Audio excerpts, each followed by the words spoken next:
Hello guys, তো সবাই কেমন আছো?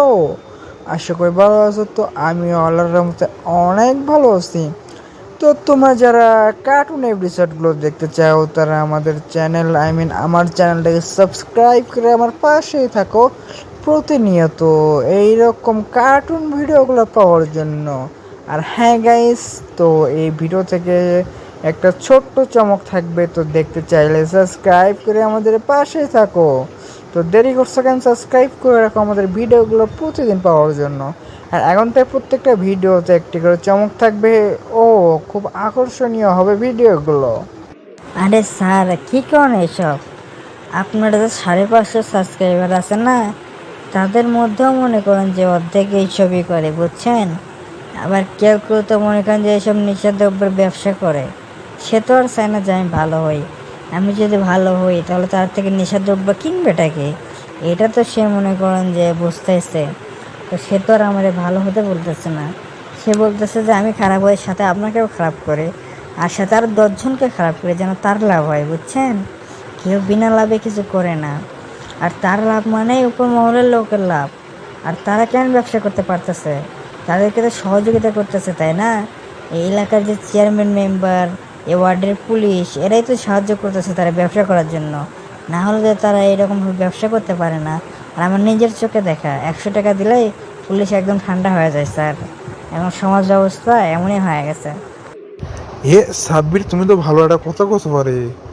এ গাইস, তোমাকে মধ্যে এলে এলে ব্যবসা করো আর খারাপ পোলাপান আসো, ভালো হয়ে যাও রে ভাই। মরার পরে আল্লাহর কাছে কি জবাব দেবা? যে দিনে তিল্লা করে যাচ্ছ, মানুষের কাজ করে খাও শান্তি আছে, দিন মজুরি করে খাও শান্তি আছে, কিছু না পারলে নাপিতগিরি করে খাও তাতেও শান্তি আছে, তাও না পারলে মুসিগিরি করে খাও তাও শান্তি আছে। তবু হালাল পথে চলো, মানুষের নিচে পড়ে থাকো না, আর এইসব করো না। আরে স্যার, আপনারা যেসব কথাবার্তা বলতেছেন না, একটা কুকুরকে যদি বলেন না, সে শুনবে, সে কথাগুলো মানবেও। কিন্তু মানুষ কুকুরের চেয়েও নিম্নতরে নেমে গেছে এখন। যে মানুষের সামনে যদি একটা মেয়েকে ধর্ষণ করা হয়, তো তারা কি বলে জানেন? বাদ দেও ওসব, মানুষের কাজ আমরা কেন দেখবো? তারা যা ইচ্ছে করুক, আমার মা বোন তো ভালোই আছে, সেভ আছে। তো কি গ্যারান্টি আছে যে ওই কাজটা তার মা বোনের সাথে পরে হবে না? তারা যে সমাজে এইসব দেখেও নোংরা দেখেও কিছু করে না, তার কি গ্যারান্টি আছে যদি তার মা বোনের সাথে এরকম হয়? তখন সে বিচার পাবে কেমনে? সে তো নিজেই বিচার করলো না, বাদ দিয়ে দিল। তার বিচার কে করবে? এটা তো সে ভাবলো না। সবার শুধু এখন নিজের চিন্তা করে।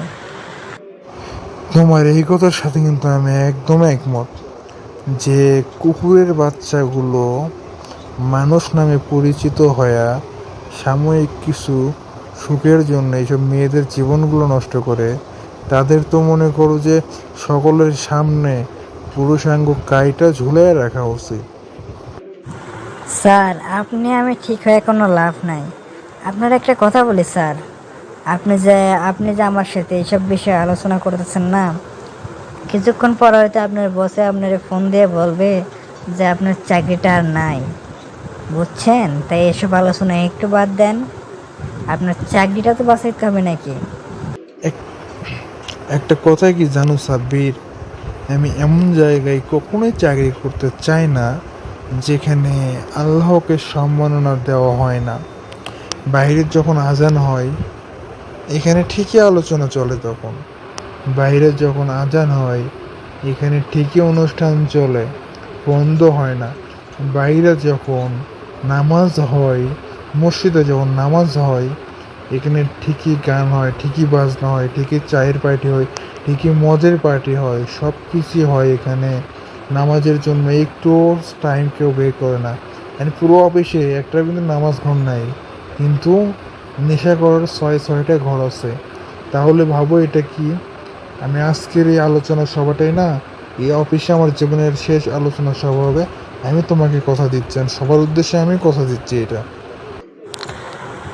আপনি যদি আপনার পরিবার থাকার সত্ত্বেও শুধু আল্লাহরকে ভয় করে এত বড় একটা চাকরি ছেড়ে দিতে পারেন, এতগুলো টাকা বেতনের চাকরি ছেড়ে দিতে পারেন, তো আমি সামান্য একটা মানুষ সামান্য নেশা থেকে বের হইতে পারবো না? আমিও আজ থেকে ভালো হয়ে যাব, আপনাকে কথা দিলাম। And সবার উদ্দেশ্যে আমি কথা দিলাম আমিও আজ থেকে ভালো হয়ে যাব, বুঝছেন স্যার? দেখা হবে মসজিদে একসাথে নামাজে। এই গাইস, শুনলেন তো আমাদের সাব্বির এখন থেকে ভালো হয়ে যাবে, নামাজ পড়বে। তো গাইস, তোমাদেরকেও দেখতে চাই নামাজে। হ্যাঁ, হয়তো আমি দেখবো না, কিন্তু দেখবে একজন যে তোমাকে সৃষ্টি করেছে, এই সুন্দর পৃথিবীতে আসার ভাগ্য তোমাকে করে দিয়েছে, সে কিন্তু দেখবে। তো তাকে ভয় করে, তাকে খুশি করতে হলেও নামাজে আসো, তার রাস্তায় চলো। সে তো আর কেউ না, সে সব সময় তোমার পাশে থাকে। তুমি নামাজ না পড়লেও তোমার রিজিকের ব্যবস্থা করে দেয়। এটা কি তোমরা বোঝো না গাইস? স্যার, আপনার কাছে একটা কথা, চলেন না একটা দল গঠন করা যাক, যেখানে সবাই থাকবে আমাদের মতন যুবক, যারা শুধু আল্লাহকে খুশি করতে চায় অ্যান্ড আল্লাহকে খুশি করার জন্য নিজের জীবনটাকেও দিয়ে দিতে পারবে। এমন কিছু যুবকদের খুঁজে চলেন না একটা দল গঠন করা যাক। আর সমাজে যে ময়লা আবর্জনা মানুষ নামক যে কুকুরের বাচ্চাগুলো ঘুরতেছে, এদের একটা একটা করে ধরে কবর দিতে চায় স্যার। আমার জীবনটা পুরাই নষ্ট করে দিছে একদম। এদেরকে যদি আমি সুযোগে পাই না কখনো, সুযোগে তো পাবোই এক সময় না এক সময়, কিন্তু ওই যে ক্ষমা, আমি যদি তাদের ক্ষমা না করি তো আল্লাহ আমারে কেমনে ক্ষমা করবে, এটা তো দেখতে হবে, তাই না স্যার? সাব্বির, এই ইচ্ছাটা আমার অনেক আগে থেকে আছে। আল্লাহর রহমতে কখনো যদি আমি এই চ্যানেলটাকে ইনকাম করতে পারি, তো আমি একটা দল গঠন না করলেও আমি এমন কিছু করব যে সমাজে মানুষরা আমার কুত্তার বাচ্চাগুলো পাপ কাজ করার আগে তাদের হাত কাঁপবে। তাহলে এই কথাই রইল স্যার, কখনো যদি মনে হয় যে কারো সাহায্য প্রয়োজন, তাহলে এই যে এই সাব্বিরকে একটাবার শুধু বলবেন, যদি বেঁচে থাকি আর সচল অবস্থায় থাকি, তাহলে আল্লাহর রাস্তায় নিজের জীবনটাকে বিলিয়ে দিতেও এক মুহূর্ত চিন্তা করব না স্যার। আমি আছি, চিন্তা করেন না। সাব্বির, চলো একটু খাওয়া দাওয়া করি, তারপরে নয় ফিরে আসে যাবার একটি এপিসোড নিয়ে জীবনের।